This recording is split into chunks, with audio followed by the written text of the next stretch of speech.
18세기 독일의 철학자 괴테가 이렇게 말했습니다. 지갑이 가벼우면 마음이 무겁다. 안녕하세요. 해피트리입니다. 다들 공감하시리라 생각합니다. 보통 지갑과 우리 마음의 무게는 반비례하죠. 행복은 생각하기 나름이다라는 철학적인 접근은 잠시 접어두도록 하겠습니다.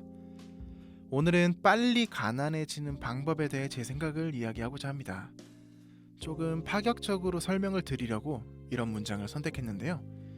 전 세계 대부분의 자본주의 시장 아래에서 부족한 돈으로 살아간다는 것은 매 순간 불편한 선택을 해야 하는 큰 단점이 있습니다. 돈은 우리를 행복하게 해주죠. 반대로 돈은 우리를 불행하게도 할 수 있습니다. 요즘 무분별하게 검증되지 않은 SNS의 게시글이나 평균 올려치기로 인해 기혼자인 청년들의 기준은 서울 33평대 아파트와 월급 500만원 이상의 직장, 근사한 5천만원 이상 중형 세단의 차량이 평균이 되어버렸습니다. 하지만 실제 조사에 따르면 중위소득 100%는 207만원입니다. 기준치보다 한참 모자라는데 사회적인 여론이 이렇습니다. 이상을 현실로 착각하는 사람들이 엄청 많아졌어요. 우리는 서로를 이렇게 온라인과 각종 매체에서 은근히 다그치면서 이 기준에 떨어진 낙오자가 되면 패배자라는 분위기 속의 사회에 살고 있습니다. 제 생각은 그렇게 선동하는 사람들에게도 너무 화가 나지만 그것에 납득되거나 휘말리는 사람들도 어리석어 보입니다. 간단한 예를 들어 볼게요. 오늘 오후 2시부터 5시까지 연달아 4번의 각각 다른 미팅 약속이 있는 상황이라고 칩시다. 아침 일찍 일어나서 채비를 끝마친 후 여유롭게 자가용을 운전해서 1시 30분에 도착해 준비하는 사람과 혼잡한 버스로 느리게 이동해서 초조하게 2시에 도착하거나 조금 늦는 사람이 있습니다. 이들의 아침부터 2시까지의 정신적인 컨디션은 어떨까요? 보남 안 하겠죠? 내가 세운 계획에 맞춰 살아가는 건 아무 문제 없습니다. 그에 따라 책임도 당연히 본인이 지는 거죠. 빨리 도착해 기다리면서 여유롭게 준비하는 사람은 미팅 내용을 점검하거나 그 시간을 제대로 활용할 수 있습니다. 하지만 버스를 타고 간 사람은 준비는커녕 2시가 되기 전까지 매분 매초를 불안한 상태로 목적지까지 이동하게 되죠. 그 후에 있을 3시, 4시, 5시의 미팅도 덩달아 미뤄지면서 쓸데없는 체력적 소모를 하겠죠. 여기서 말씀드리고 싶은 것은 자신의 인생은 자기가 계획하는 것과 동시에 그 누구도 대신 움직이게 할 수 없다는 것과 같은 시간을 살아가고 있지만 생각과 행동의 결정 차이가 삶의 질을 확연히 다르게 만든다는 겁니다. 여기서 미팅 시간은 인생의 목표입니다. 자신이 세운 목표만이 자신을 대비할 수 있죠. 그래서 자신이 기준이 되지 않고 어떤 누가 평균의 기준이 서울 아파트 매매 기준 33평이니 고급 SUV 차량이니를 떠들어대는 것조차 웃긴 것이고 그것을 보고 상대적 박탈감을 느끼는 것도 참 어리석은 말이라는 겁니다. 남이 운전해주는 버스를 선택해 타고 가면서 옆에 여유롭게 가는 자가용을 부러워하는 꼴입니다. 막상 이 기준에 부합하는 모든 것을 충족했다 하더라도 그 사람은 인생이 전반적으로 행복할까요? 물론 그럴 수도 있고 그렇지 않을 수도 있습니다.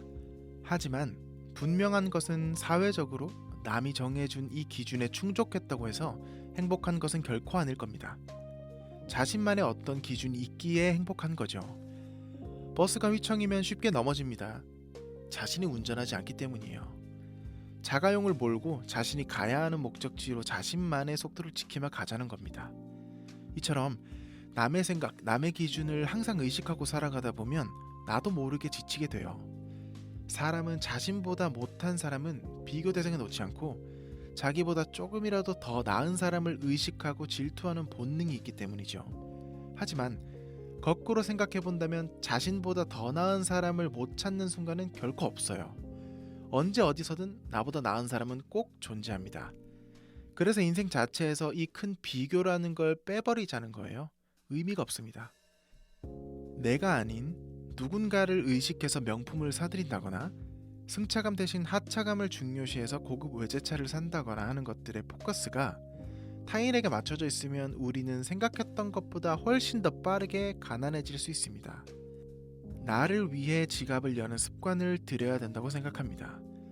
오마카세를 가서 SNS에 올릴 사진을 수십 장 찍어서 음식은 다 식은 상태로 먹는다던가 1박에 100만 원이 넘는 고급 호텔에서 그저 사진 찍고 자랑하기 위한 마음으로 이용한다든가 이런 것은 단언컨대 결코 의미가 없습니다. 자신이 소비하는 성향과 맞는 금액 내에서 이러한 소비가 이루어지는 것이면 전혀 문제될 것이 없죠. 하지만 그런 사람들이 아닌 20대의 사람들이 이런 소비의 대부분을 차지하고 있다는 게 너무 안타깝습니다. 또 다른 문제점은 이런 소비의 관성은 쉽게 고쳐지지가 않아요. 한 달에 200만 원을 꾸준히 소비하던 사람이 100만 원으로 줄이라고 하면 굉장히 힘듭니다. 그래서 나중에 문제점을 알아차리더라도 그때는 자신을 위해 쓸 돈은 없고 심지어 씀씀이는 커져 있어 버려서 되돌리기에도 상당한 노력이 필요하죠. 그래서 결론은 우리는 모두 벌고 쓰는 금액과 다양한 직업이 존재합니다. 획일화된 사회적 기준에 맞춰서 그것에 충족하지 못했다고 스트레스 받고 발동동 구르며 과속하면 안 돼요. 그건 결국 빠르게 가난해지는 방법을 선택하는 것이고 자신이 목표를 정하고 그것에 대해 정진하기만 하면 된다는 것을 말씀드리고 싶습니다. 끝으로 무분별한 소비에 대해 죄책감을 심어주는 말 한마디로 마무리하겠습니다. 빈곤은 당신이 저지르지 않은 범죄에 대한 처벌과 같다.